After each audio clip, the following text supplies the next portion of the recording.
Madame, Monsieur, bonsoir. C'est avec beaucoup de plaisir que nous sommes nombreux devant vos écrans pour une autre édition Horizon Sport. Horizon Sport, le rendez-vous de l'actualité sportive nationale et internationale, le round-up de l'actualité de la semaine, tous les vendredis à partir des 21h et un peu plus de 15 minutes sur votre télévision préférée. Alors, ce soir encore, on ira évidemment savoir ce qui s'est passé du côté du ministère des Sports et de l'Éducation physique, où le personnel et les présidents des fédérations civiles régulièrement élus ont présenté leurs vœux au patron du département ministériel, en l'absence évidemment de l'équipe sortante de la Fédération camerounaise de volleyball, où on n'entend pas lâcher prise, où on entend tenir une assemblée générale élective demain, annoncée pour demain, samedi du côté de Yaoundé. On en parlera dans cette autre édition Horizon Sport, où on ira scruter les décisions de la commission des disciplines et d'homologation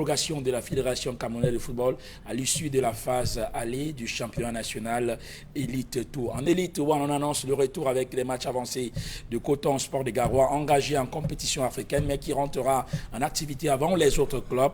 L'autre programme, évidemment, retour de Ligue 1 programmé pour le 12 février prochain, avec déjà les programmes des différentes rencontres que vous serez évidemment dans cette édition Horizon Sport. En Super League féminine également, on jouera ce week-end la 5e journée, tout comme on ira évidemment parler du championnat d'Afrique des Nations, 7e championnat, qui arrivera évidemment à son terme demain, samedi, avec la grande finale et le match de classement. Les Lions indomptables du Cameroun qui rentreront très bientôt en activité. Évidemment, vous le savez, c'est pour les barrages intercontinentaux qualificatifs pour la Coupe du Monde féminine Australie-Nouvelle-Zélande 2023. On va décrypter ensemble la liste publiée par Gabriel Zabo-Tozé et voir quelles sont les chances des Lions indomptables à ce barrage-là, tout comme on reviendra sur ce stage de Guy Fétinet qui a réuni quelques joueurs locaux. On parle là des U23 du côté du centre d'excellence de la CAF à Bankomo cette semaine. Allez, les Lions indomptables côté U17, on connaît désormais les différentes pôles pour la CAN U17 qui va se jouer en Algérie dans quelques semaines. On y reviendra dans ce programme. La CAF, la Confédération africaine de football, qui a également publié cette semaine les stades homologués pour abriter les rencontres comptant pour les 3e, 4e journées éliminatoires de la prochaine Coupe d'Afrique des Nations Côte d'Ivoire 2023. Nous en parlerons et comme on reviendra toujours sur cette autre actualité, ça revient encore, le corps sportif qui revient à la charge et qui assène à nouveau la Fédération camerounaise de football. Nous en parlons dans cette émission Horizon Sport. Vous avez eu un menu assez alléchant pour ce soir, près de 90 minutes que nous espérons passer avec vous ce soir. Et pour en parler, il y a mon ami, mon ami Gilbert Frou qui est encore avec nous ce soir. Bonsoir et bienvenue Gilbert. Good evening to you, Belmondo. Good evening to the millions of telespectators of Equinox TV. It's a real pleasure being here tonight. A special good evening to the president of Victoria United, Mr. Valentine Quine, probably known as Bob Didi Opopo. It's no news to all of us. The champions of the Iwelek Games of M10 League 2. It's true that they were not supposed to be there. It was Unispo of Oncam. But Opopo wrote a protest against Foncha Street in their game, against in the game they played in Boya, and it happened that Foncha feel that the player that was qualified, Opopo, wrote a protest and actually cautioned the protest. And so the homologation committee sat down and gave the 3 points to Opopo. So President Valentine Kwan is true. He's been sanctioned over his indisciplined behavior, but Opopo are the champions of the Iwelek. And it's good news for the population of the Southwest region that at least, the city boys are getting thoroughly into Elite One. And, the slogan remains the same. Bring back Elite One into the Southwest region. Our people are getting closer. On voit très heureux ce soir, on comprend pourquoi. On reviendra sur le bilan de cette phase aller Elite Tour et on comprend que vous êtes content pour Opopo, Victoria United. On comprendra pourquoi Victoria United a été déclaré champion de la phase aller quand on sait que du côté de Bafang on a On a jubilé pendant quelques temps. Voilà, on y reviendra évidemment. Aurélien Jock, lui également est avec nous ce soir. C'est un habitué d'ailleurs de ce plateau Horizon Sport.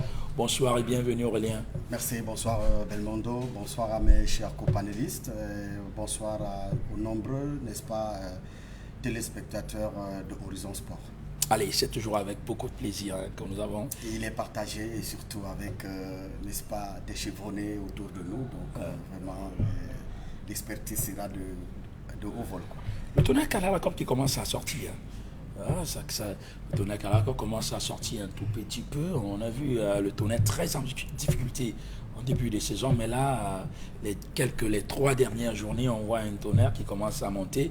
Et quand on regarde le classement en élite, tout très serré, le tonnerre a encore sa place dans ce championnat. Non, tout est jouable. Hein? Tout est jouable, évidemment. Quand vous regardez les points, et si vous prenez 1 ou 2 matchs, vous sortez, n'est-ce pas, de la zone rouge. Voilà. Donc, moi, je dis, le tonnerre sort de loin. Et vous savez, on a passé tout le temps dans les batailles. On ne savait pas qui allait prendre les commandes, n'est-ce pas, du club. Et à un moment, à moins 1 mois, il n'y avait pas encore une équipe. Et l'équipe probable qui devait jouer, qui est descendue l'année dernière, a été transformée en 2e division par le président sortant. Donc, ce qui fait qu'en moins d'1 mois, on était obligé de supplier et les entraîneurs et certains joueurs de venir seulement prêter main forte pour qu'on puisse exister. Donc, le mercato qui est arrivé nous a permis, n'est-ce pas, d'essayer de toucher un peu certains joueurs et aussi en même temps changer de coach.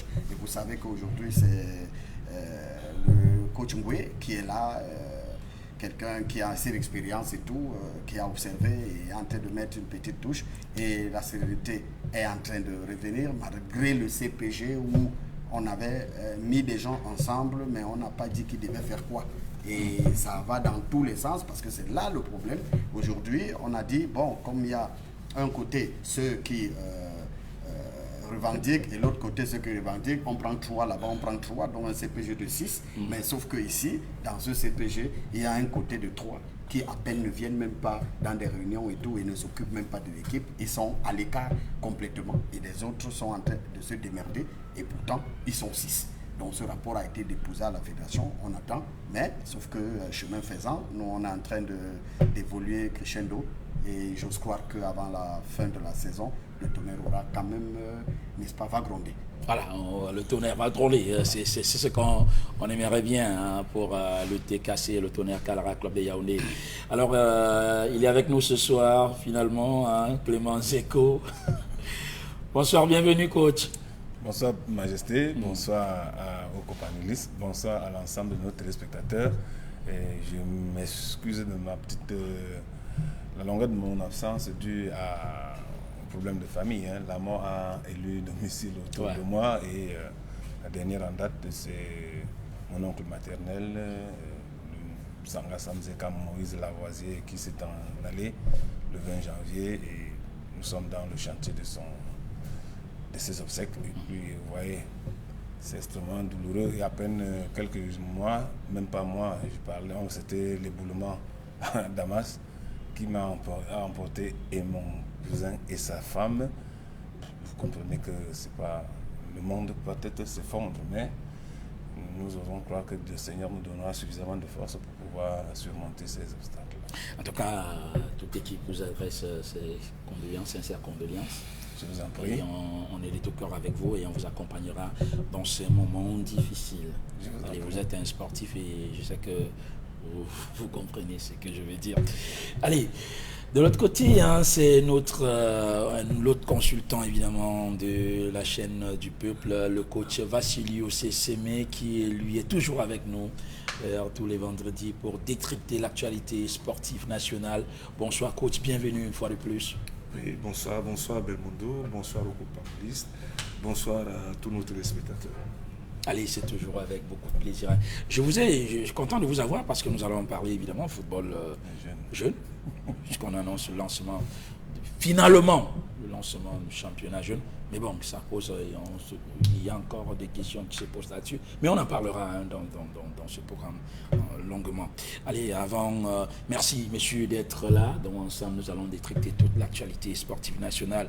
D'abord, on va repartir au ministère des Sports et de l'Éducation physique, gare aux fédérations sportives passées maîtres dans l'art de la défiance vis-à-vis de la tutelle. Le ministre des Sports et de l'Éducation physique les met en garde contre des actions qui visent à saper la cohésion au sein du mouvement sportif national. Narcisse Mouele-Kombi les invite également au respect des sentences prononcées à leur encontre par les juridictions sportives, notamment la Chambre de conciliation et d'arbitrage du Comité national olympique du Cameroun.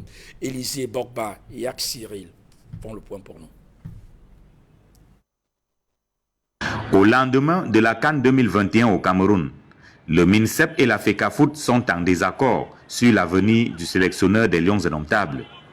À Tchinga, l'homme balaie du revers de la main l'idée du maintien en poste de Tony Conceição prôné par le MINSEP. Samuel Eto'o fait nommer Rigobert Song-Bahanak à la tête des Lions indomptables. Mais ceci n'est qu'un exemple parmi tant d'autres. Les fédérations sportives civiles nationales ont très souvent montré une attitude de défiance vis-à-vis de la tutelle, mettant à mal la cohésion tant recherchée au sein du mouvement sportif national. Le MINSEP tire la sonnette d'alarme. Celles qui ont fait de la défiance envers la hiérarchie et de la violation des textes, leur sport favori, ne doivent jamais perdre de vue qu'elles ne sont guère que des délégués sous tutelle de l'État et dont les compétences ne peuvent en aucun cas évincer ou entrer en conflit avec la souveraineté et les compétences ainsi que les pouvoirs régaliens de l'État. Il en est du mépris affiché vis-à-vis de la tutelle, comme du non-respect des décisions rendues par les juridictions sportives. Cela a été observé au cours du processus de renouvellement des organes au sein des fédérations sportives civiles nationales. Certaines d'entre elles ont cru devoir fouler aux pieds les sentences rendues notamment par la Chambre de conciliation et d'arbitrage du Comité national olympique et sportif du Cameroun. Le respect des décisions rendues par ces juridictions s'impose aux parties en conflit. J'entrevois, sous ce paradigme, le respect par les irresponsables des institutions, des lois et règlements de la République, une saine et loyale collaboration avec la tutelle gouvernementale, ainsi qu'avec les organes de coordination du mouvement sportif, au premier rang desquels le Comité national olympique et sportif du Cameroun. Que dire alors de ces fédérations sportives qui n'existent que sur du papier? Non seulement elles ne disposent pas d'un siège visible et repérable, mais leurs activités, quand elles existent, se résument soit à l'ouverture, soit à la clôture de saison. Le MINSEP les engage à plus de sérieux dans le travail. Celles qui n'ont qu'une existence fantomatique, jusque-là, doivent se réveiller, sortir de leur léthargie pour être plus actifs, plus proactifs, plus dynamiques, plus expressifs, plus visibles à travers leurs actions concrètes, leurs performances et leurs résultats.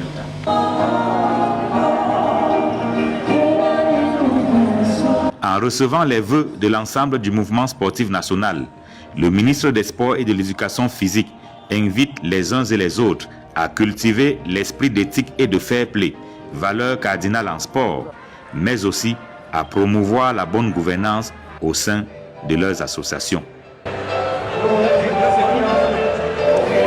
C'est dans ce contexte conflictuel que Julien Serge Abouem, président sortant de la Fédération camerounaise de volleyball, a annoncé sa candidature à sa propre succession. C'était le 29 janvier dernier au cours d'une conférence de presse prévue selon Serge Abouem pour demain samedi 4 février. Cette élection annoncée n'est pas du goût du ministère des Sports et de l'Éducation physique, le professeur Narcisse Mouele-Kombi, qui a décidé, vous l'avez suivi, de ramer à contre-courant une situation on le dit, hein, si évidemment elle est perdue, pourra déboucher sur un bicéphalisme à la fédération camerounaise de volleyball et pourquoi pas d'ailleurs la fédération internationale africaine de volleyball a d'ailleurs signalé si tout ne va pas bien, si on a les problèmes sont véritablement pas réglés, le Cameroun pourrait être suspendu les compétitions internationales. Mais on n'y est pas encore. On a écouté le ministre des Sports, le patron des sports tout à l'heure qui disait bien les fédérations ne sont que des délégués. Donc, la tutelle, quand elle a, on sait bien que la tutelle a validé le président Bourdan, le nouveau président de la Fédération camerounaise de volleyball.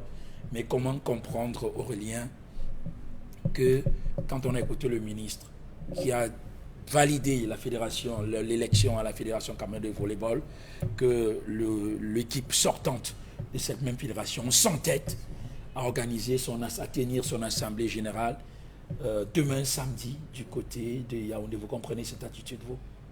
Oui, ben, vous savez, c'est question d'habitude avec les Camerounais qui ne lâchent pas prise quand ils sont aux affaires. C'est difficile pour des Camerounais de pouvoir sortir, n'est-ce pas, par la grande porte. Il y a toujours des bagarres et à la fin, ça aboutit à ce genre de confusion-là. Moi, je suis complètement dépassé et ce que je peux dire ici, c'est que je ne pense pas que le gouvernement, n'est-ce pas, qui est au-dessus et surtout un ministère qui est en charge, n'est-ce pas, des questions de sport au Cameroun et qu'il décide d'organiser et de superviser, n'est-ce pas, les élections, une assemblée générale et que ça ait lieu et qu'une tierce personne se lève et lui, peut-être dans sa lecture des textes et tout, et décide d'organiser. Et je me pose cette question, a-t-il eu le récépissé, n'est-ce pas, pour au niveau, n'est-ce pas, parce qu'on a parlé de l'hôtel... on parlait du Hilton. Oui, de Hilton. Et est-ce que le sous-préfet en charge, je ne sais pas où c'est Yaoundé premier ou quoi, je ne sais pas si ce sous-préfet a donné, n'est-ce pas, ce récépissé pour manifester. Parce que là, le ministre devrait intervenir. Donc, je ne sais pas ce qui va se passer demain. Parce que je suis en train de voir partout dans les réseaux sociaux qu'il est serein et tout est en place et que demain, ça va se passer dans la tranquillité et tout. Et moi, je me demande donc, lui, il veut faire le passage en force au moment où des compétitions internationales, comment est-ce qu'il va se comporter? Parce que vous savez que la main du gouvernement est toujours dans toutes les compétitions, n'est-ce pas, internationales, où les gens vont jouer à l'extérieur. Il y a une prise en charge et tout. Comment vous pouvez décider d'aller, n'est-ce pas, contre le ministère de tutelle? Donc moi, ça ne s'explique pas. Et en plus, même si peut-être il trouve qu'il n'y a pas eu le respect des textes, je pense que c'était de bon ton. Non, il était raisonnable pour lui, n'est-ce pas, d'aller peut-être vers le ministre et d'essayer de résoudre ce problème et se challenger, n'est-ce pas, par rapport à cette élection, n'est-ce pas, à cette assemblée qui s'est passée, n'est-ce pas, dans les locaux du ministère et que cela a été validé. Et vous avez vu ici à la remise, c'est les vœux. Oui, la présentation des vœux. À la présentation des vœux, vous avez vu qu'il a invité, n'est-ce pas, le président de la fédération, c'est lui-là qui l'a validé et qui est reconnu. Donc, moi, je pense que ce n'est plus un débat, étant donné que le ministère a donné, n'est-ce pas, un président. Gilbert Fou, vous suivez avec nous cette actualité à la Fédération camerounaise de volleyball. Comment vous pouvez analyser l'enquêtement quand même de l'équipe sortante à Serge Abouem qui il le disait tout à l'heure, Aurélien, et nous avons tous vu sur les réseaux sociaux, il y a des accréditations qui sont même déjà accordées à certains journalistes. Voilà, tout à fait prêt pour... donc, 3 morts du cuisson, que demain, il y aura évidemment Assemblée Générale élective. D'ailleurs, il y a la liste des candidatures qui a été déjà publiée, donc tout est fait prêt. Là-bas, on s'en fout. On pourrait dire, c'est comme si le ministère n'existait même pas, donc on s'en fout des déclarations du ministre des Sports et on veut à tout prix organiser son élection, cette Assemblée Générale élective demain. Vous comprenez ça, vous? Somehow, I want to understand why he's behaving that way. You know, let's come back to the realities of it all. You know, Serge Abouem, the last time complained, when he won the AFCON with Cameroon, he was abandoned. There was no Ministry of Sports, nobody was around him. Abouem, let you know that Abouem went fetching from his pockets to run the affairs of the Cameroon volleyball team. And he manages things single-handedly, and there was just no Ministry of Sports. And they see Abuem now as an opponent, as one who is going to be easy, as one who's not going to answer to their calls each time they want it. The minister and all those are the Ministry of Sports. They want people who will always say, we agree with you. When they say you go left, you go left. And Abuem has gone far that stage. He doesn't agree with that, and you get the point. That's why they've gone fabricating another candidate, Bello Budan, to come and rival Abuem and push him out of office. And it's not fair. Abuem has a lot to reveal. He has a lot to produce to the Cameroon Volleyball Federation. Remember the last time when the Lionesses went and won the AFCON, the coach complained that people are celebrating today when they won the AFCON and the players didn't have water to drink. Do you imagine that, Belmondo? And Abuem was running things single-handedly. He went crying here and there, and nobody was there to give him a helping hand. At a certain point, he was going for the World Cup, he was abandoned, and nobody came looking into it. Abuem went crying, and they had to take a very long path for him to receive funds and transport the team for the World Cup. So you see all these hanky-panky games. It tells you that the Ministry of Sports and Physical Education, they're not serious about what they're saying. I just listened to what the minister said, and he's really sorry that what he's saying is not what we're saying. He says that time has come when things have to be to go the right way. Time has come when people should allow the different federations concerned to organize their general assemblies, run things fairly. The members of the general assembly should be identified, and things gone wrong the right way. Belmondo, some few weeks back, we were here with the president of the Cameroon Petang Federation. He complained. He brought out a list of issues, troubles that we were going through. He told him that he even went to Yaoundé and the minister didn't give him a listening ear. That back there at the Ministry of Sports and Physical Education, you have a handful of individuals who have already fabricated their candidates and are ready to push these candidates and let them come out and emerge and move on. So it is like not matching speech to words, and that's what the minister is doing. You come in front of cameras, in front of media houses and others to tell something, and behind you have your candidates. If Samuel Eto'o had not stood the ground back there at the Cameroon Football Federation, they would have kicked it out. It is because they had fabricated their candidates and they understood the hanky-panky games and all what was going on back that way. Sincerely speaking, somewhere, somehow, I won't agree with Abuem. It is not normal, deontologically speaking, that your boss invites you for an event, you don't turn up.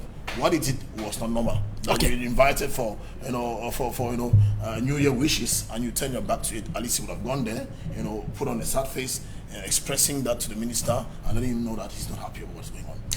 Coach Vassilios, vous suivez vous également cette actualité. Est-ce que vous pensez, comme Gilbert est en train de dire, que le ministère, c'est un peu le trouble fait dans ces différentes fédérations-là, parce qu'il a cité la fédération de pétanque. On a eu le président Oum ici, de la pétanque club de Ngor Mapoubi, oui, qui justement s'indignait déjà du fait que certains agents du ministère, pas le ministre lui-même, certains collaborateurs du ministre, essayaient d'influencer et d'imposer leur candidat à ces différentes fédérations-là. Vous suivez avec nous cette actualité? Oui, ce que je voudrais dire, c'est que c'est quand même un peu embêtant, parce que jeter le tort tout de go aux collaborateurs du ministre nous rend un peu perplexe. Vous savez, le président Abuem, depuis 2013, il est aux affaires. Ça fait carrément 10 ans. Et je crois que lorsque le ministère a annoncé le renouvellement des organes, il y a un processus électoral qui a été mis sur pied.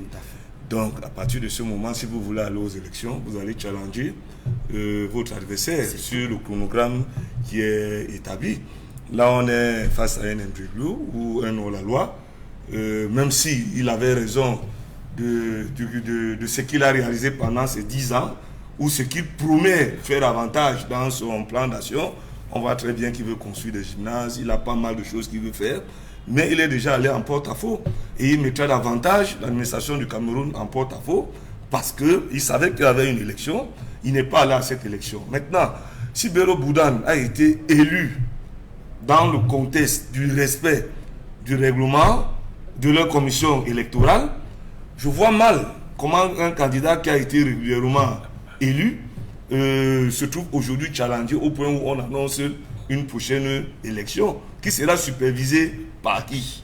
Qui lui donnera la déclaration de manifestation? C'est autant de questions qu'on se pose. Nous savons tous aujourd'hui que si une élection s'est passée normalement et que vous avez des faits à relever, il y a les voies de recours. Vous allez au recours, vous allez à la chambre de conciliation du Comité national olympique, mais vous ne mettez pas en défiance un ministère ou vous ne vous mettez pas au pas par rapport, n'est-ce pas, au nouveau président de la fédération qui, entre guillemets, n'oublions pas que depuis que Bello Boudane lui aussi a été élu, il a quand même fait des sommations auprès du président sortant où il lui demande de lui faire une passation de service et tout. Au moment où lui, il attend la passation de service, au moment où il est déjà allé aux élections du président du comité national olympique, au moment où il est en train de présenter les vœux au ministre des Sports, on dit qu'il y a une élection d'un nouveau bureau de l'Africa Volley qui va avoir lieu le 4 février. Je crois quand même que cela nous laisse un peu perplexes. Il faudrait vraiment qu'il y ait de la magie, qu'on nous explique clairement ce qui se passe à ce niveau.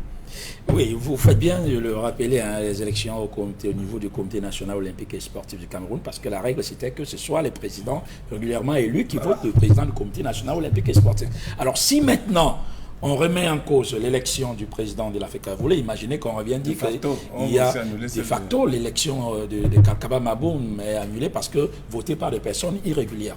Donc vous voyez donc que ça va créer un énorme problème côté non seulement de tout le mouvement sportif national, parce que quand on parle du Comité national olympique et sportif, ça réunit l'ensemble du mouvement sportif camerounais. Oui, effectivement. Moi, vous avez commencé en posant une question très très importante et très pertinente. Est-ce qu'il y aura bicéphalisme au niveau de la présidence de la Fédération camerounaise de football? De volleyball. Je dis oui. Oui, si le processus engagé par le président Abouam va jusqu'à son terme. S'il va jusqu'à son terme, on aura affaire à un bicéphalisme.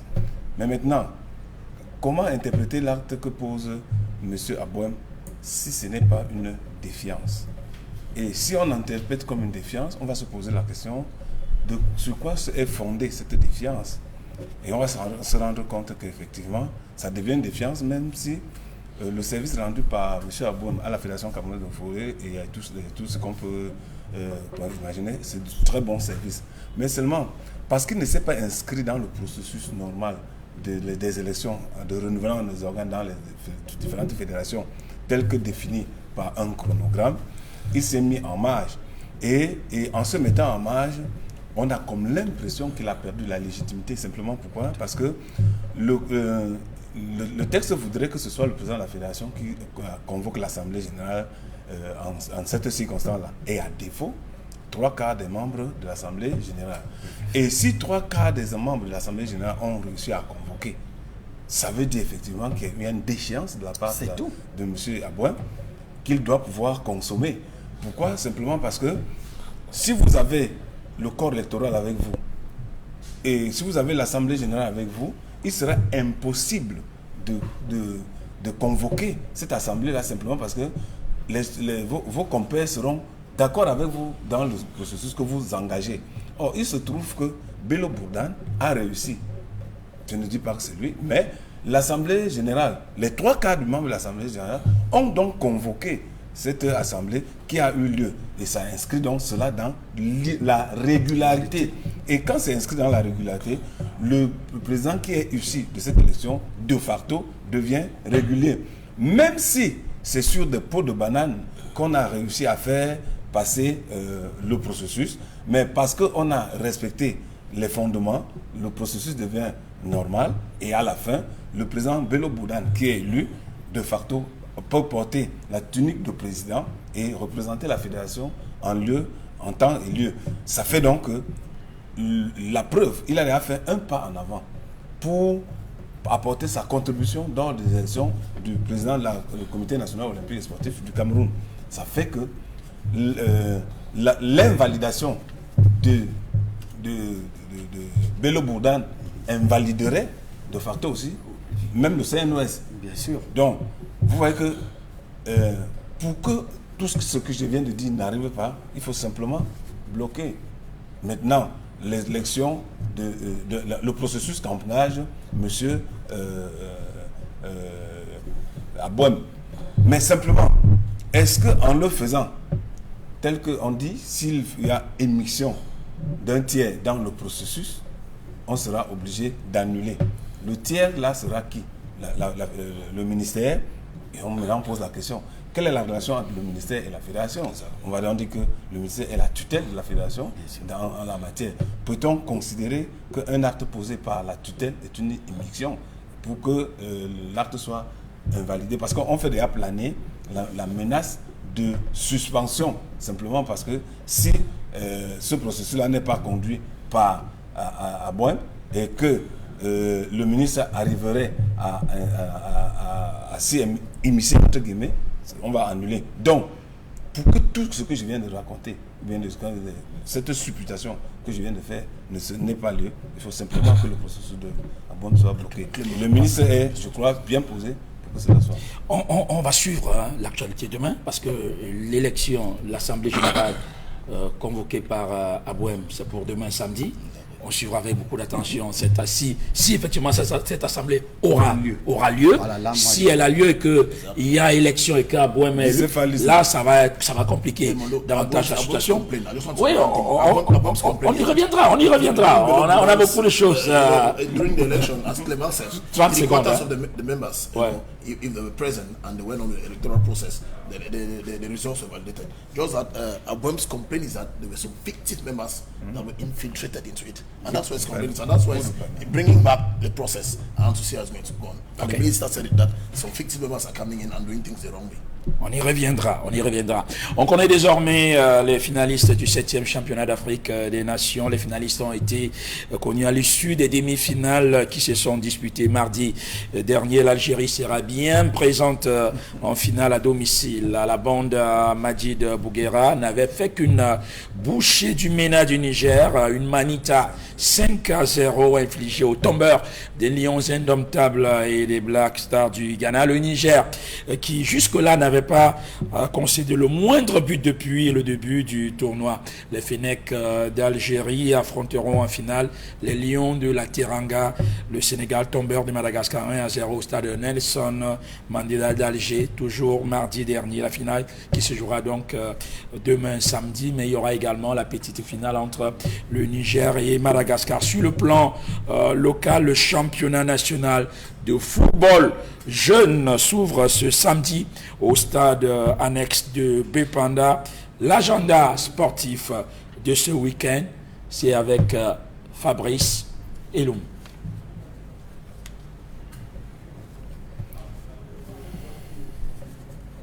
On va revenir sur l'agenda sportif du week-end. On parle championnat d'Afrique des Nations, mais également le lancement de la saison sportive pour ce qui est du football jeune. Au Cameroun, ce sera ce week-end au stade, à l'annexe de la réunification de Douala, demain samedi. On y revient avec Fabrice Eloum. Le stade annexe de la réunification de Douala-Bipanda accueille ce samedi dès 12h le lancement du championnat de football jeune édition 2023. 2 catégories seront à l'honneur, les moins de 15 ans et les moins de 17 ans. La Ligue de football jeune du Cameroun annonce la présence de Samuel Eto'o, président de la Fédération camerounaise de football. En Elidouane, Coton Sport des Garois et Renaissance de Goumou croisent le fait à match avancé de la 12e journée du championnat Elidouane. La rencontre aura lieu ce dimanche au stade militaire de Ngouaekeli.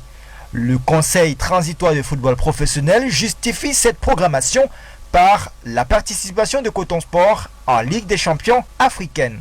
La 7e édition du championnat d'Afrique des Nations Algérie 2023 se referme ce samedi par la finale Algérie-Sénégal.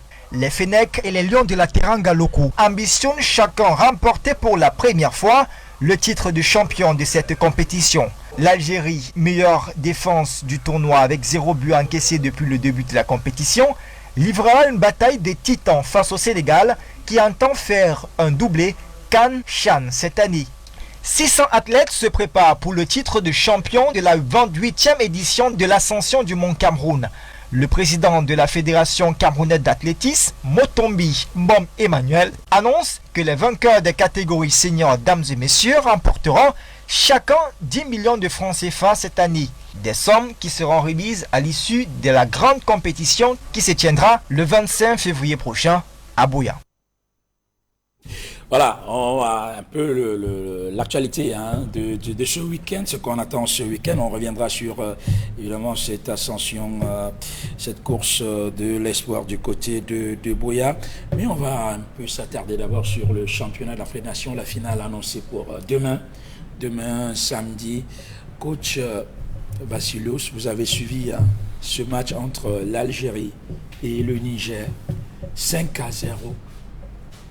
Et quand on regarde ce match côté camerounais, on a quand même du regret, on se pose des questions.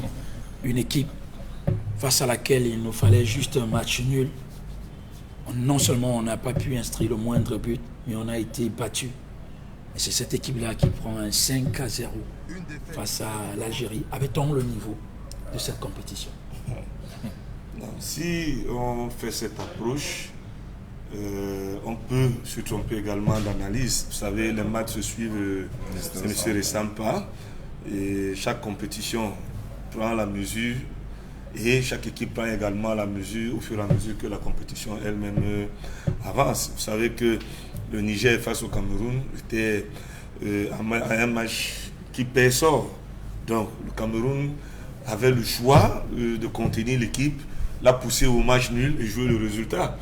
Ce qu'on n'a pas su faire. On a vu le Niger qui a été bien costaud devant nous avec un bon pressing, densité dans l'entrejeu, avec des très bons comptes et qui a fini, n'est-ce pas, sur un coup de pied arrêté, a fait la différence. Derrière, on a vu cette équipe-là suffisamment organisée pour mieux gérer le résultat. Pendant que dans la précipitation, nous avons pêché par maladresse, nous avons pêché au niveau de la transmission, nous avons pêché au niveau de l'organisation. En un mot, on n'a pas vu une équipe qui était assez cohérente lorsque, à la première journée, on gagnait le Congo difficilement, malgré les multiples occasions qu'on s'était créées. Au sorti, on s'était dit, sur le plan des relations entre les lignes du jeu et l'avant, on était bien, mais au niveau de la finition, on n'était pas bien du tout.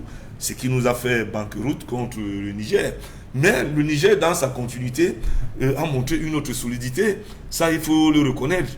Se défaire d'une équipe comme le Ghana par 2-0 pour aller à ce niveau-là. Le Ghana qui était allé puiser aussi dans ses ressources, dans sa poule, une poule assez difficile où Madagascar était en train de régner à maître. Vous voyez, le Niger a pu sortir le Ghana. Donc certainement, face à l'Algérie qui n'avait pas pris de but jusqu'ici, au niveau Niger également n'avait pas pris de but oui, jusque-là. Au niveau de l'approche, je crois qu'ils se sont loupés. Ils ont rapidement pris un coup. Les faits se sont enchaînés. Derrière, on a vu l'éclatement d'un bloc et ça fait rapidement la différence. On pourra vous prendre en comparaison le match Madagascar-Sénégal. Voyez-vous, le Madagascar n'a pas fini un seul match sans marquer de but. Pourtant, face, n'est-ce pas, à une équipe de Sénégal qui a bien scanné leur jeu, qui a coupé les sources avec un pressing, n'est-ce pas, sur le porteur, cadrage également, avec couverture à l'arrière, bon échelonnement, et de très bonnes transitions. Une équipe bien en place qui s'est donné des moyens, des ressources sur le plan athlétique. Madagascar, malgré ses grandes individualités qu'on a pu voir dans l'ensemble du tournoi, n'a pas réussi à trouver la brèche. Donc, disons simplement que comparaison n'est pas raison. Nous avons payé de nos fautes, de l'approche de la compétition, du plan de jeu, des choix tactiques à faire, des maladresses. Et l'équipe du Niger a eu un brillant parcours. C'est une élimination, même si on aurait été à 1-0. 5-0, c'est arrivé. On a vu une équipe au niveau de la Champions League en demi-finale prendre 8 buts. Nous avons vu une Coupe du Monde où les grandes nations ont pris 5 buts. Bon, voilà. Donc, ça peut arriver lorsque vous tombez devant plus fort que vous, lorsque votre choix sur l'approche du match, sur le plan tactique n'a pas été bon, vous prenez une déculottée derrière et ainsi va le football. Alors, cette finale, elle s'annonce, on va plus revenir sur les Lions. Voilà, on a tout dit depuis notre élimination. On va se projeter sur la finale de demain samedi, l'Algérie qui affronte le Sénégal. Vous avez vu ces deux équipes. L'Algérie jusque-là n'a pas concédé le moindre but depuis le début du tournoi. Elle joue à domicile. On serait tenté de dire que l'Algérie a un pied 4 orteils sur le trophée.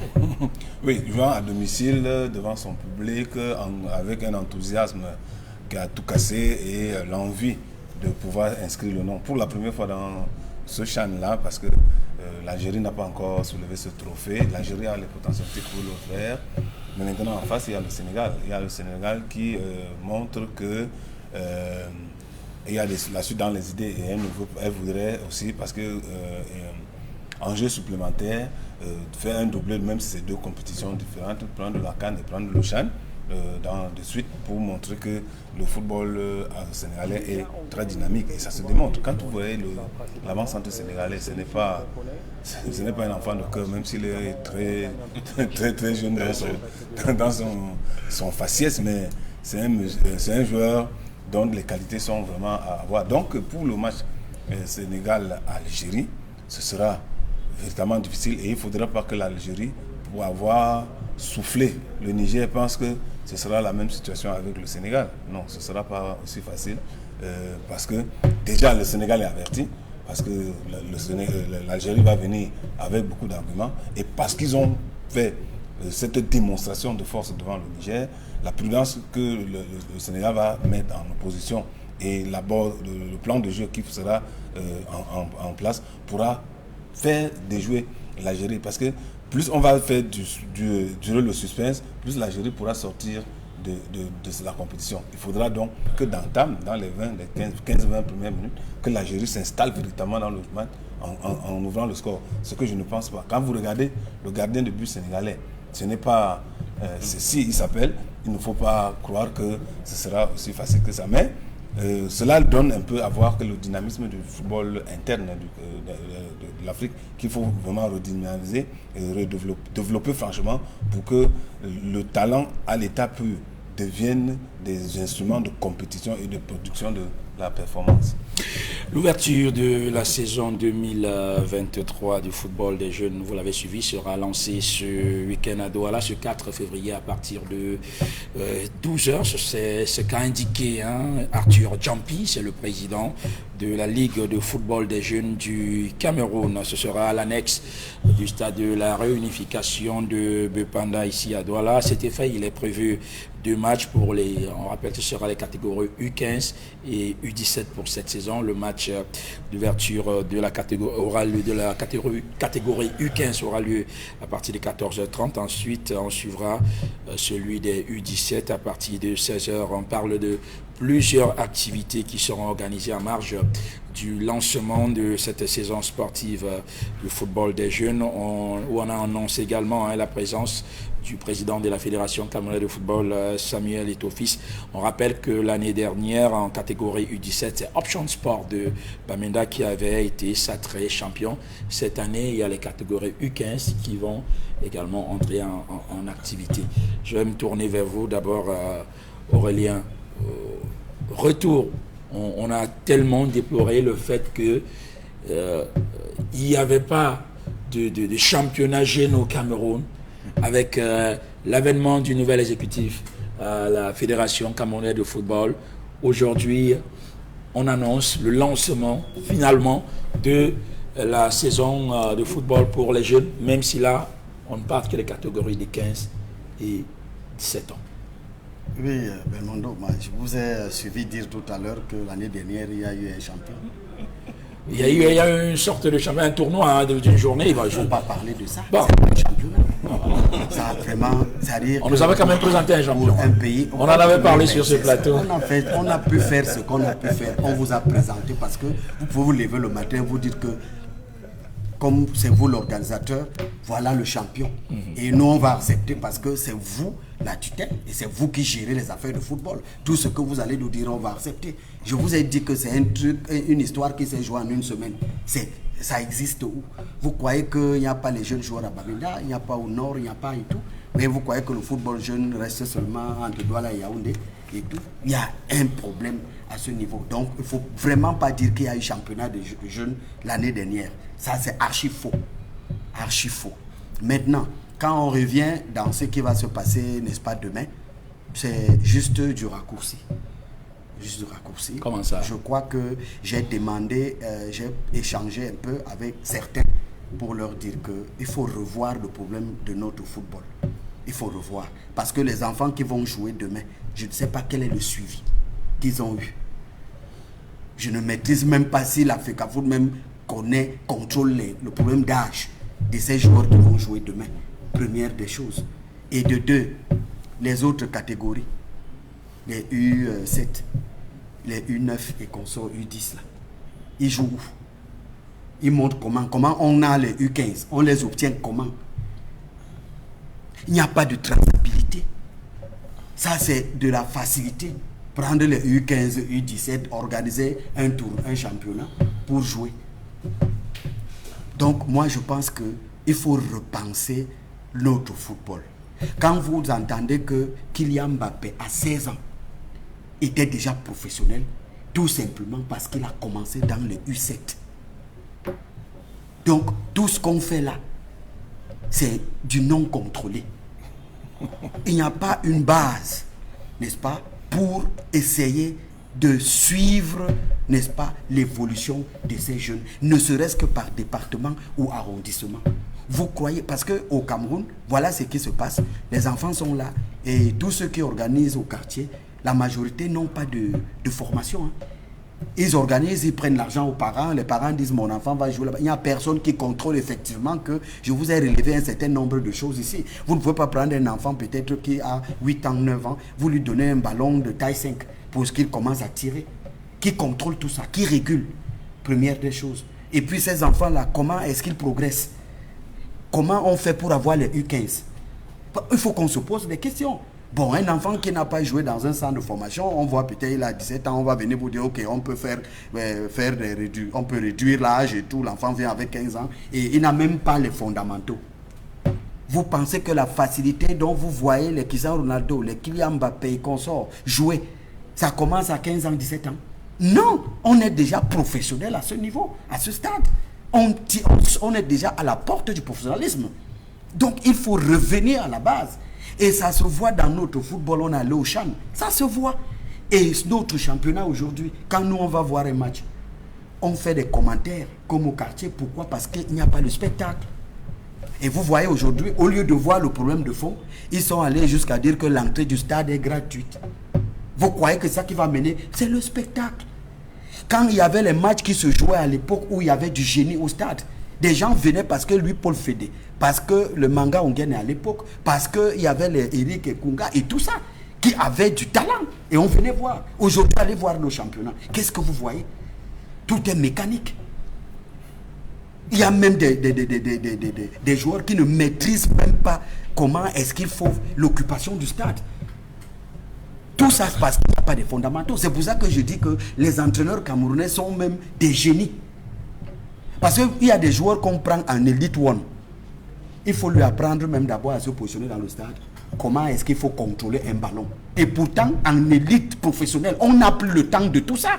Apprendre à l'enfant comment est-ce qu'il faut faire la passe. Vous venez pour mettre la stratégie du jeu.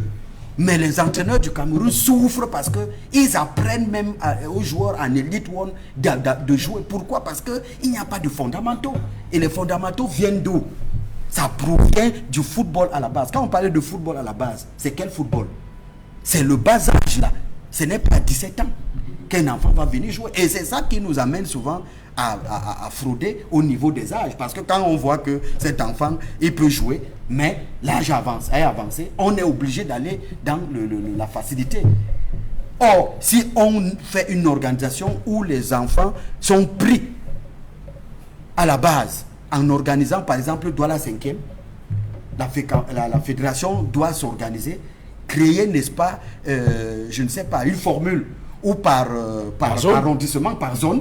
Il y a des petits tournois où des enfants font sport-études.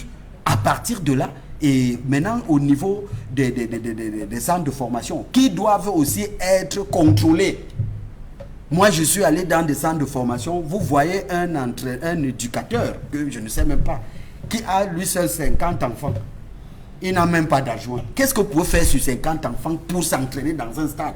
Et tout ça, là, les parents payent. Lui, il se fait du beurre, mais entre-temps, les enfants ne rentrent pas avec quelque chose, n'est-ce pas, dans la tête et au niveau des pieds. Donc voilà, il y a un problème au niveau de ce championnat. Vivement qu'on fasse quand même ce qu'on a fait, mais il faut que les saisons qui arrivent là, que toutes ces catégories et qu'il y ait un suivi. Quand un joueur arrive dans les U17, qu'on sache qu'il a commencé au niveau des U9, 10 et tout, la progression. Et vous allez voir donc que quand on va jouer notre CHAN qu'on n'a jamais pu gagner, imaginez-vous, le roi d'Afrique, on court derrière c'est le seul en Afrique qui nous manque. Bien, je vais revenir celui-là même qui s'occupe du football jeune tout à l'heure, mais je vais d'abord m'arrêter un peu sur vous. Est-ce que vous ne pensez pas comme ceux-là qui disent que bon, il faut au moins commencer quelque part. Il n'y avait déjà rien. Au moins, puisque Aurélien lui dit on commence par les U15, qu'est-ce qu'on fait des U10, des U7 et autres? Est-ce que vous pensez pas comme les autres qui disent il y avait d'abord il n'y avait rien. D'ailleurs, lui-même, il a reconnu qu'il n'y avait même pas de championnat l'année dernière. Il y avait rien. C'était un simulacre de championnat. Mais au moins, cette année, on commence par les U15, U17.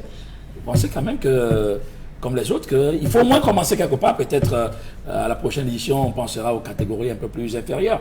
Et encore, quand on a vu ce qui s'est passé au championnat à l'UNIFAC avec les U17, et le problème qui se pose avec les âges des joueurs, les moyens que les clubs ne disposent pas pour aller faire les tests IRM, c'est difficile quand même. S'il faut demander au club maintenant de vérifier si effectivement ce sont les catégories, si ces enfants ont vraiment 15 ans ou 7 ans, est-ce que vous ne pensez pas que c'est quand même difficile pour les équipes? Et que c'est quand même, on devrait quand même d'abord encourager cette initiative-là avec les U15 et U17 en espérant faire mieux les années à venir. Exactly. I expected Aurélien to tell us that, to bring a contrast, with the executive that's present at the Cameroon Football Federation and the former executive.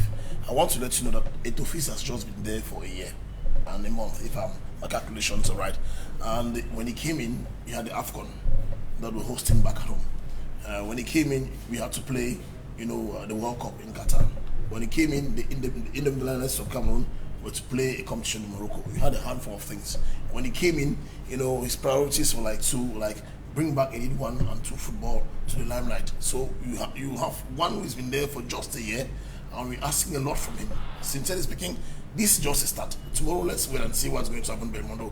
And when he says that, I think it's some sort of insult to some of the individuals who work hard to build the talents of these players. Aurélien is, a member of Tonnerre of Yaoundé, and I expected him in the first place to give some encouraging words to some of these friends and brothers who stay back in the quarters, in the neighborhoods, and bring these kids together where there are no playing grounds. Belmondo, go to Douala 4.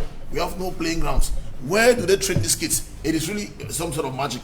How do these individuals even succeed in gathering these kids and training them? Sincerely, it is more of magic. So I think we should somewhere appreciate what some of these individuals do. It is true that some of them have so many kids more than they can do, but who are those who show interest in helping these kids to be where, to get somewhere? Those are some of the complicated things we have to talk about and encourage some of these kids where they are today.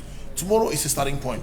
When you see the matches, when you go to the fixtures of tomorrow's games, at least for the under-17, we're having a game between Dauphine Academy and Real of New Bell. At least when you say some of these academies, Kalamuchi, you know what these two academies have been doing with the little means they have, fetching from their pockets each time. There's at least something there. And we know that at the Cameroon Football Federation, we have a leader who is so strict on this issue of ages. There's just no way that you have an individual going to obtain a license at the Cameroon Football Federation where the age doesn't match. It is not possible with the new executive that we have at the Cameroon Football Federation. You saw it with under-17 lands. We were told that over 20 players were sidelined a few weeks to the Unified Games in Nimbe. It tells you that at least there's something serious going on at the Cameroon Football Federation, and these individuals who are running after this should be encouraged. Something starts tomorrow at the Unification Stadium. Let us give at least some encouraging words to those who are starting it, and maybe from there we shall bring other categories. Maybe from there we shall build something where other individuals in the neighborhoods and all the places will come in and read. There's something, Belmondo.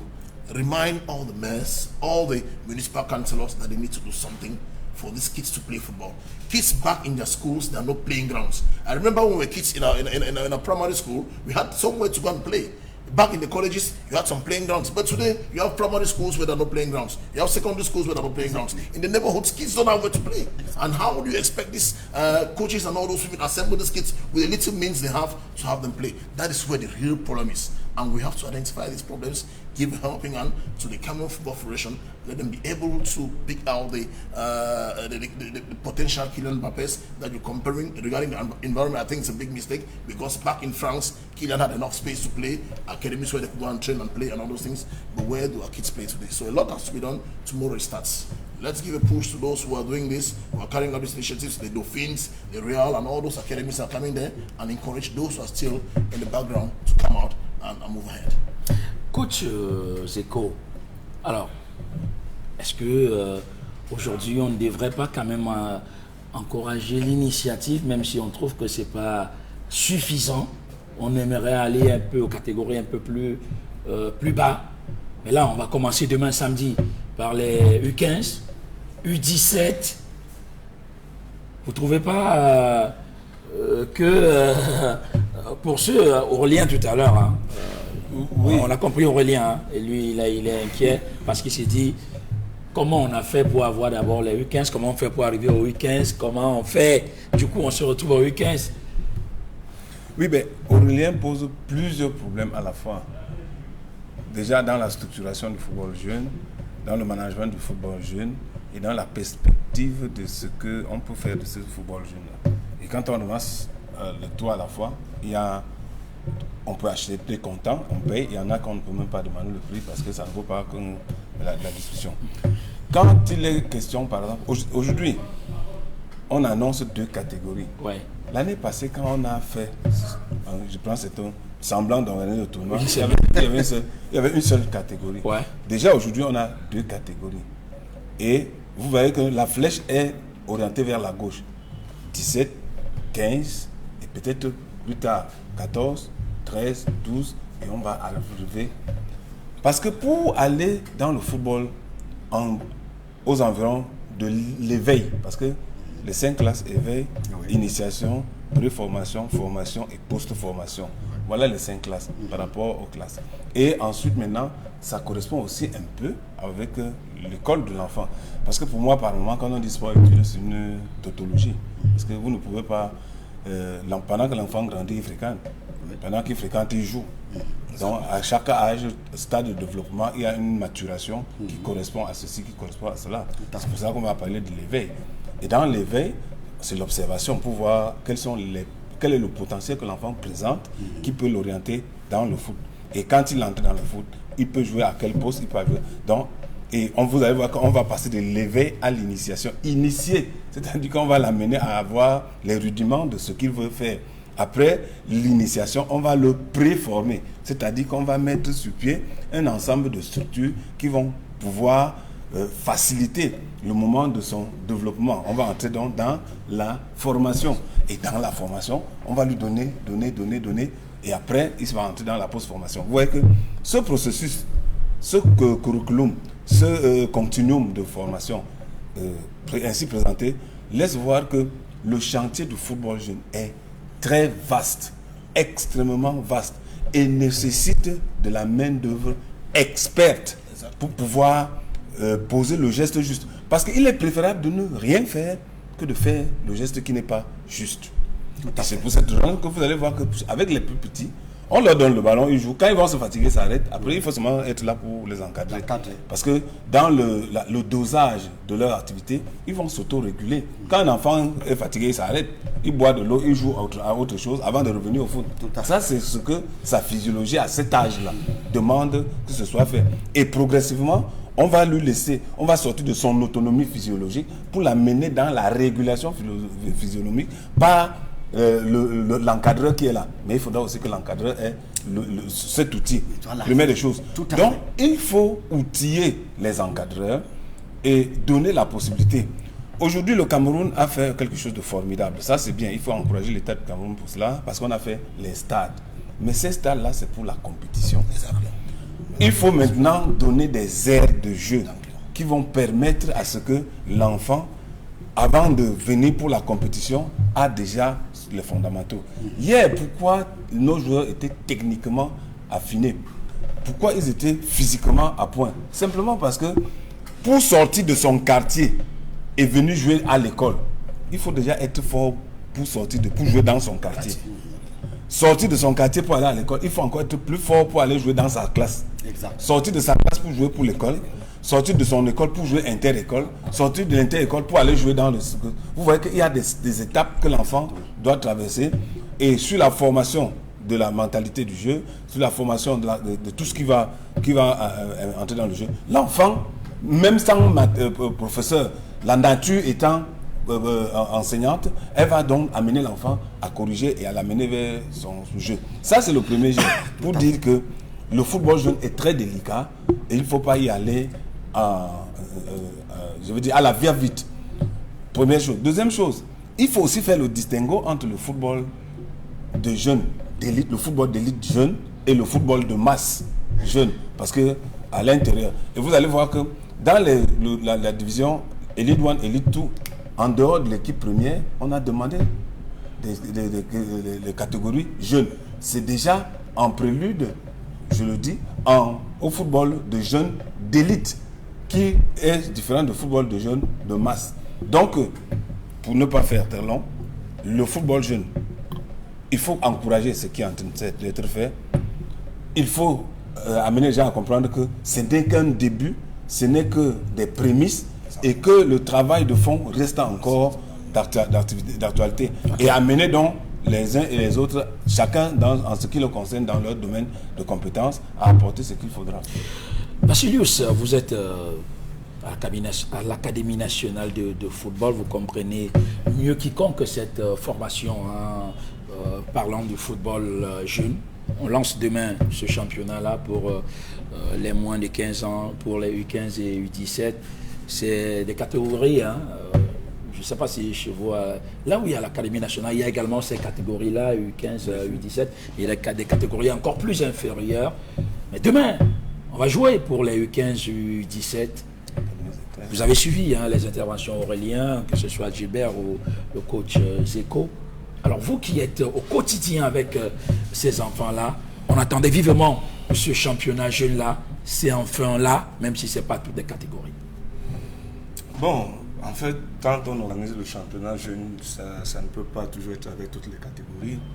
Vous savez, Aurélien a relevé plusieurs faits où il va falloir plus d'une émission pour débattre. Effectivement, on ne peut pas tout débattre ce soir. De chacun des faits, déjà pour amener le public à comprendre et lui-même également aussi à comprendre, parce qu'il a cité des faits où lui-même il s'entrevauche, il se contredit, il se dit, pour dire simplement que le football jeune, ou le football à la base, est nettement organisé.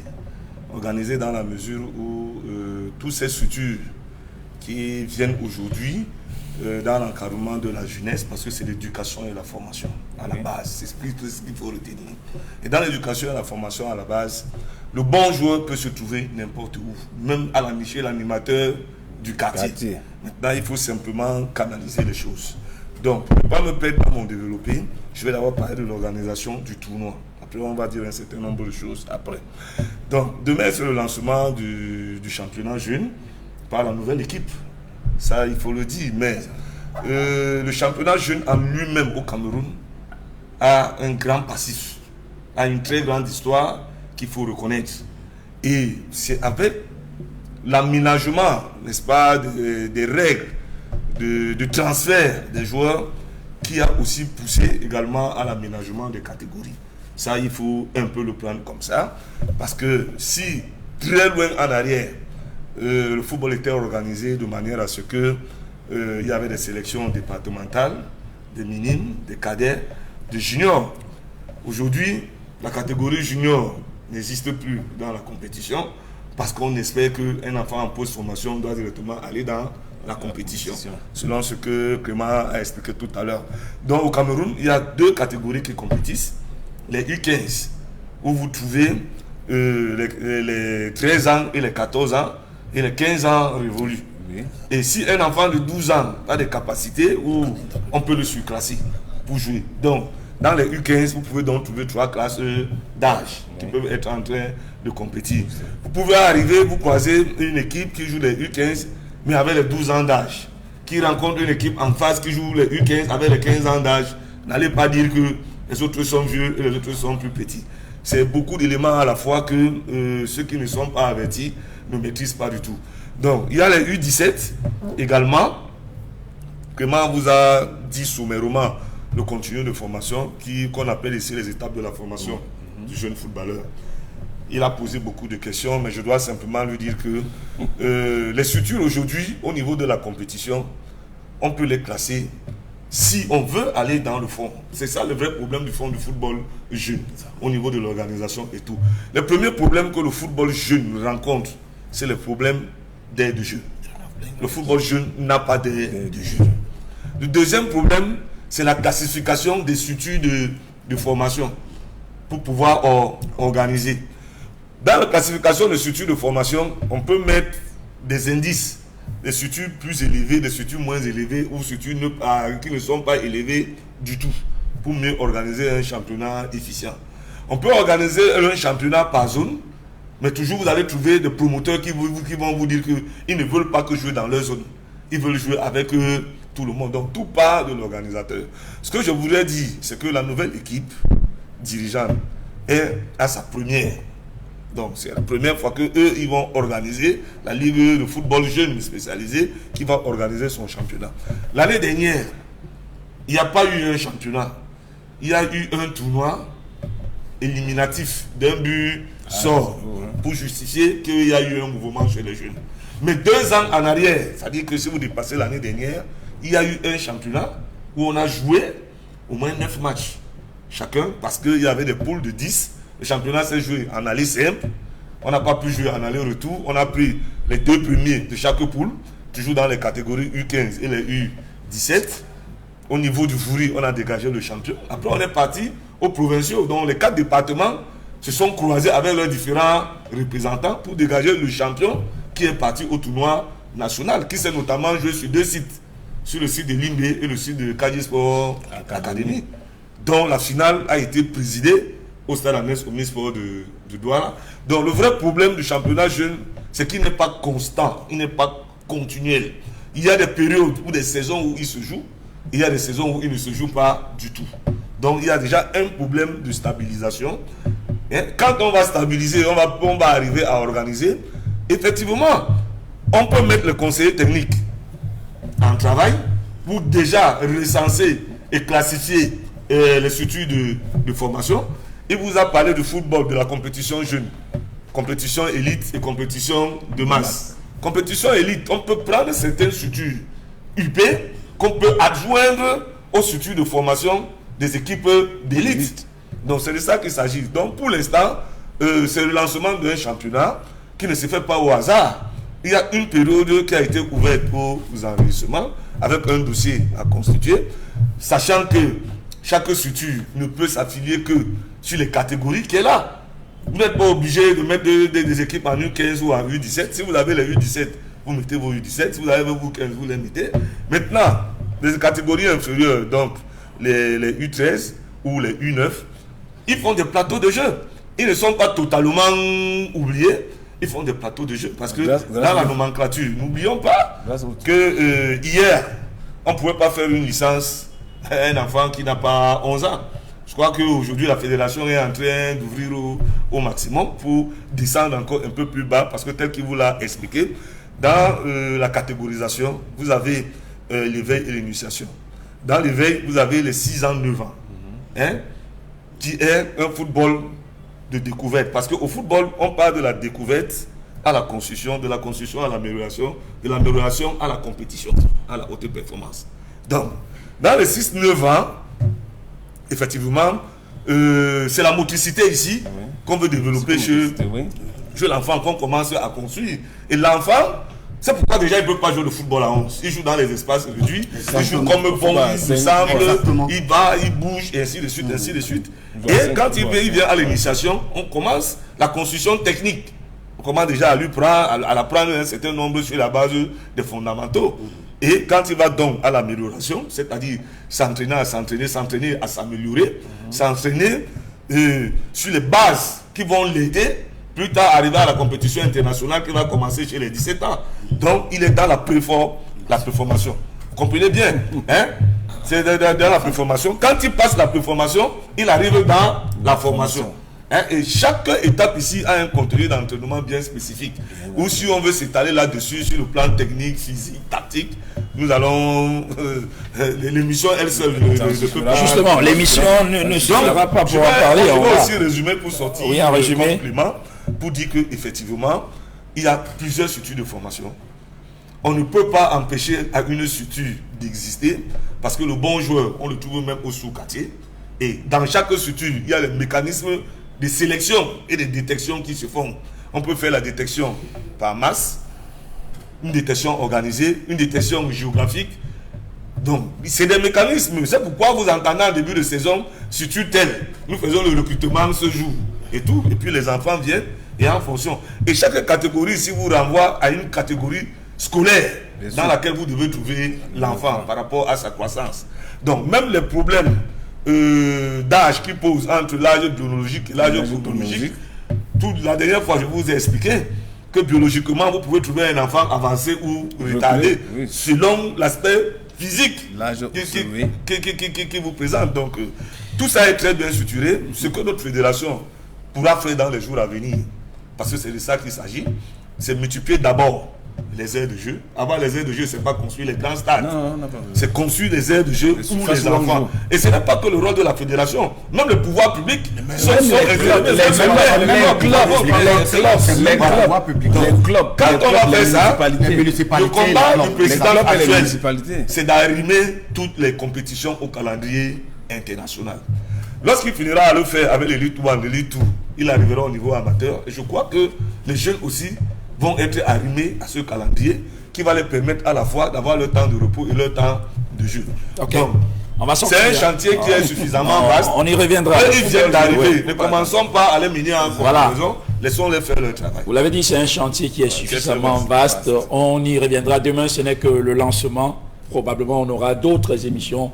On aura l'occasion d'en reparler de ce football jeune-là. La commission d'homologation des disciplines de la Fédération camerounaise de football a infligé une suspension ferme de 5 matchs avec 3 avec sursis, plus 500 000 francs CFA d'amende à Queen Valentine pour avoir interrompu le match de la 6e journée de l'élite, tout opposant son club au Tonnerre Calara Club. C'était au Centenario Stadium de Limbé le 29 décembre dernier. Voilà, on se rappelle que pour contestation de l'arbitrage, le président de Opopo, lui, était entré sur l'aire de jeu et s'était emparé du ballon de la rencontre alors que son équipe était menée sur le score de 0 but contre 1.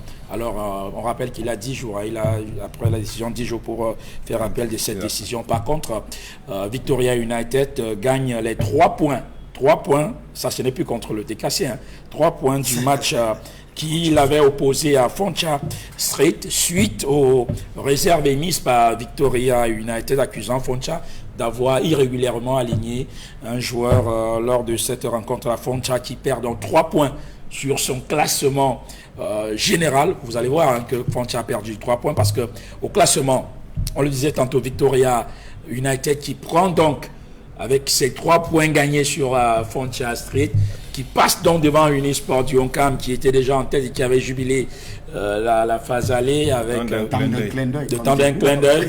Unisport qui totalise 21 points, qui se croyait champion de la phase allée. Mais non, le Tamquois devra encore attendre peut-être pour finir champion de la saison. Mais là, la phase allée, c'est Victoria United qui termine avec 22 points au classement, suivi de Unisport du Honcam 21 points. FAP de Yaoundé est 3e avec 20 points. Stade Berthois 19 points. Le Racing Club Bafoussam est 5e avec 18 points. AS Lausanne est 6e avec 18 points. L'Aigle Royal du Mongo, qui a de la peine à gagner en ce moment, reste 7e avec 18 points. Foncha Street qui avait 19 points, moins 3. Là, ça fait 16 points. Et puis, qui occupe dans la 8e place. Rangers qui a 15 points et qui est 9e. Le Léopard est 10e avec 14 points. La Dynamo, 11e, 14 points. Le TKC, je le disais tantôt, 12e avec 12 points. Et Horta est bon dernier avec 6 points. 12 points pour le TKC. On a... là, quand on sait que entre le 12e et le 4e, il y a juste 7 points d'écart. Tout à fait. C'est deux petits matchs. Voilà, donc c'est extrêmement serré. La prochaine journée annoncée avec les matchs Racing Dynamo, Unisport Victoria, Ofta Léopard, Rangers TKC, Foncha Street AS FAP, AS Lausanne, Stade Bertois, l'Aigle Royal du Mungo qui sera exemple pour cette journée-là. On va aller vite en Elite One avec les matchs avancés de la 12e journée. Ce sera ce week-end, dimanche 5 février au stade de Ngouaekele. Le Tonnerre, non pas le Tonnerre, j'ai tellement envie de parler du Tonnerre. Ce sera Renaissance de Goumou qui sera face à Coton Sport de Garoua, un match avancé. Coton qui jouera un autre match le 8 février, toujours au stade de Ngouaekele, contre Eding Sport de la Léquier. Coton qui joue ces matchs-là en raison de sa participation à la prochaine Ligue des champions africains. Allez, et puis maintenant pour parler complet de cette prochaine journée du championnat Elite One, le retour sera annoncé pour le dimanche 12 février prochain. Les matchs sont annoncés. Dans la poule A, on suivra le dimanche 12 février au stade annexe de la réunification à partir de 16h. Stade Renard de Mélan qui sera face à UMS de Loum. Au stade de Bonamoussadi, ce sera à 15h Avion Academy face à Eding Sport de la Léquier. Au stade de Banjoun, à 15h30, Diko FC de Banjoun sera face au Canon Sportif de Yaoundé. Au stade de Bamendi à Bafoussam, à 16h, l'Aigle de la Ménois affrontera la Colombe du Ndja et Lobo qui a perdu Ngombekeli cette semaine, alors que PWG de Bamenda sera exempt pour cette journée. Dans la poule B, au stade de Bonamoussadi, ici à Douala, à 17h30, l'Union sportive de Douala sera face aux Astres, le derby de la métropole économique Union Astres, dimanche 17h30, dimanche 12 février, parce que dimanche on est là au 12 février, Union Astres. Et puis au stade de Bouddha à 15h30, Young Sport Academy sera face à Bamboutos de Bouddha. Au stade annexe Rumde Adja de Garo à 15h30, Gazelle Fa sera face au Dragon de Yaoundé. Et puis au stade de Ngouaekele à 15h, Fauve Azur sera face à Yafout. Et à 17h30, AS Fortuna jouera Fauve Club de Baham. À Pégeste de Fou sera exemple pour cette journée. Alors ça va vite, même on est en Super League féminine où on annonce également la 5e journée pour demain, samedi 4 février, au stade militaire de Ngouaekele. La 5e journée à 13h, Éclair, fille de ça, sera face à Eding Sport Fille, alors qu'à 15h30, Amazon Fab sera face à AS Awa. Au stade annexe à Dolembe, à 13h30, FC Ebolova sera face à Caïman Filles, Caïman qui se porte décidément pas bien en ce moment chez les filles, alors qu'à 15h30, l'équipe filles sera face à Louvre-Mimprov. La suite, ce sera le dimanche 5 février au stade annexe de Bepanda à 15h. Authentique Football Club sera face à Gadeux Filles. AS Fortuna sera exemple pour cette journée. On va aller avec la CAN U17 qui va se jouer du côté de l'Algérie, avec évidemment le Cameroun qui est désormais fixé sur ses prochains adversaires à cette compétition qui se jouera en Algérie du 29 avril au 19 mars prochain. La CAF a procédé mercredi au tirage au sort des différentes poules. Le Cameroun sera logé dans la poule C en compagnie du Mali, du Burkina Faso et du Soudan du Sud. Dans le groupe B, on trouvera le Nigeria, le Maroc, l'Afrique du Sud et la Zambie. Et puis dans le groupe A, on trouvera l'Algérie, le Sénégal, le Congo et la Somalie. Des groupes très relevés, assez relevés, on peut le dire. On rappelle le groupe du Cameroun, ça c'est pour la CAN U17, on parlait tout à l'heure du tournoi U17, il y aura la CAN U17 prévue au mois à partir du 29 avril jusqu'au 19 mai. Le Cameroun jouera le Mali, le Burkina Faso et le Soudan du Sud. Pendant ce temps, chez les filles, on se prépare pour disputer la Coupe du Monde féminine. La liste des joueuses sélectionnées pour ce tournoi intercontinental de barrage de cette Coupe du Monde féminine Australie-Nouvelle-Zélande 2003 a été dévoilée par le coach Gabriel Zabo-Tozé. On rappelle que le tournoi se disputera du 18 au 23 février 2023. Le Cameroun se trouve dans le groupe A de ces barrages en compagnie de la Thaïlande et du Portugal. Le Cameroun qui jouera son premier match le 18 février prochain, Cameroun-Thaïlande. Il faudra pour les filles de Gabriel Zabo-Tozé gagner la Thaïlande pour affronter le Portugal dans cette finale de barrage. Et très dur. Une finale très très dure. Donc le coach Gabriel Zabo-Tozé qui a convoqué 23 joueuses pour cette expédition. Le gros du lot, ce sont les filles que vous connaissez bien. Et qui est déjà en Thaïlande. Voilà, qui sont déjà là pour peaufiner cette préparation-là. Donc, côté Lyon Indomptable, on prend ça très, très au sérieux. Alors que chez les U23, parce que dans toutes les catégories, décidément, ça bouge au Cameroun. Chez les U23, fin des stages de l'équipe nationale de football de moins de 23 ans, 25 joueurs, presque tous des nouvelles recrues tirées sur le volet à la faveur d'une minutieuse prospection à travers le triangle national. On séjourné du 26 janvier au 2 février 2023 au centre d'excellence de la CAF à Bankomo. Pendant une semaine, le staff technique chapeauté par l'entraîneur sélectionneur national Guy Fétiné a soumis les présélectionnés à un rythme de travail très élevé. On peut le dire, et pendant ce rassemblement qui s'est aussi déroulé dans la joie et la sérénité, le staff technique a observé les joueurs sur les plans tactiques, techniques et physiques. À l'issue de ce stage, quelques joueurs se sont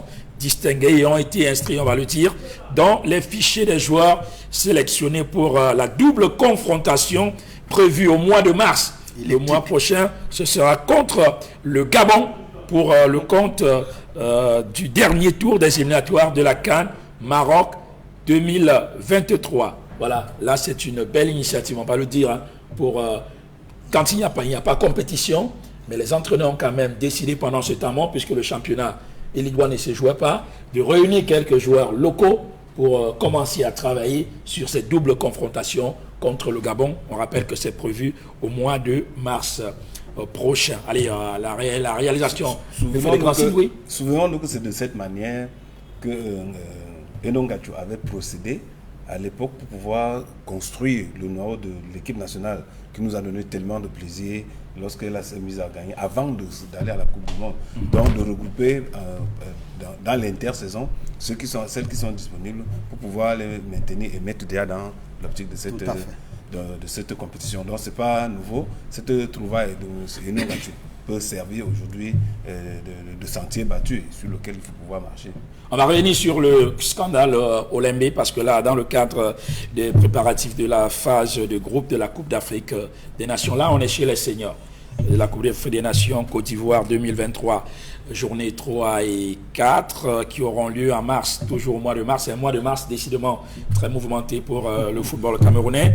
Alors la CAF a publié cette semaine les stades pouvant abriter ces rencontres éliminatoires comme on pouvait s'y attendre.